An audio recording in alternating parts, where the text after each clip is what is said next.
Did you learn anything about his death? Yeah, I mean, so he died. It's interesting. He died in Vegas, and he was there for the Bruce Seldon-Mike Tyson fight. Mm-hmm. A very, very bad fight. Like a really bad fight. Super quick. A couple of things. He drove there from L.A., and on the way, he stopped at the In-N-Out in Barstow.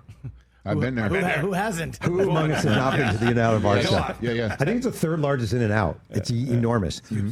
And while he's there, this is super weird. The Long Beach Poly football team is returning from a game on bus from Las Vegas to L.A. He must have known a lot of these kids, I imagine. He didn't, actually. He didn't. Okay. They all came up, so they see Tupac out the window, and a bunch of the kids are like, holy crap, that's Pac, that's Tupac, that's Pac. Right. And they come up behind him, and he's surrounded by a bunch of death row guys. Suge Knight was actually with him, and he turns around in like defensive posture because he doesn't know who's coming up on him. Sure. And he gives these guys a lecture. He's basically like, yo, young G's, you can't just come up on me like that, and scared the crap out of Tupac and the Long Beach Poly guys. So that's his first meeting. He gets to Vegas.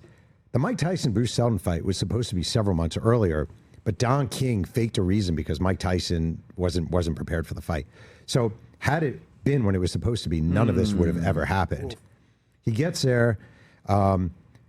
He goes to the MGM Grand. He wrote the entrance song that Mike Tyson walked into. It was a song specifically for Mike Tyson to enter the ring. He loved Mike Tyson. He had visited Mike Tyson when Mike Tyson was in prison in Indiana. Mike Tyson wrote him letters when he was in prison in Clinton in upstate New York. The fight happens. They're in the MGM Grand afterwards, and he is with a fellow death row affiliated guy named Trayvon Lane. And Trayvon Lane is Mob Piru affiliated, which is Bloods. I've learned way more about gangs in LA than you would know. Mm-hmm. And there's a guy named Orlando Anderson who is affiliated with the Compton Crips, and he's at the fight. And not that long beforehand, Orlando Anderson had ripped off the chain of Trayvon Lane when they were at a Foot Locker in a mall. And Tupac is standing next to Trayvon Lane, and he sees this guy, Orlando Anderson. And Trayvon Lane says, that's the guy who stole my medallion. He had a death row medallion that was yanked off. Tupac says, which guy? It's the guy, that guy. And he was wearing weirdly, like a XXL Dan Marino jersey, Orlando Anderson. And Tupac walks up to him and says, yo, you from the South, which is Southside Compton Crips. And he punches him. And all these guys from death row pounce on Orlando Anderson, and they beat the crap out of Orlando Anderson, and they take off. And there are all these conspiracy theories, blah, blah, blah, blah, blah. But to me, what it comes down to, and what almost everyone I talk to comes down to, is this guy, Orlando Anderson, just got his ass kicked by a rapper. In fact, I talked to Orlando Anderson's closest friend from the time, and he's like, the shame, you could not go back to Compton getting your ass kicked by a rapper, like by a rapper. Mm-hmm. And I'm not saying Tupac wasn't tough, and I'm not saying he was a warrior, but he wasn't a gangbanger. And it was embarrassing and humiliating. So later on that night, Tupac and Suge, they go to Suge's club. It was called 662.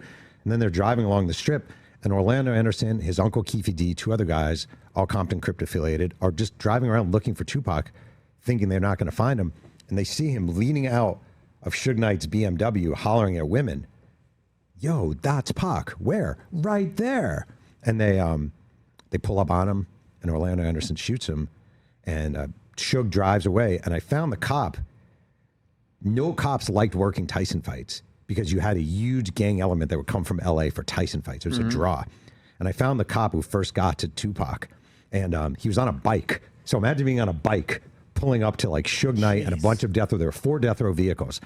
The cop pulls up, and he told me, he remembered this vividly. He said, get to the car, and Tupac the door opens, and Tupac has been shot, and he kind of slumps out of the car.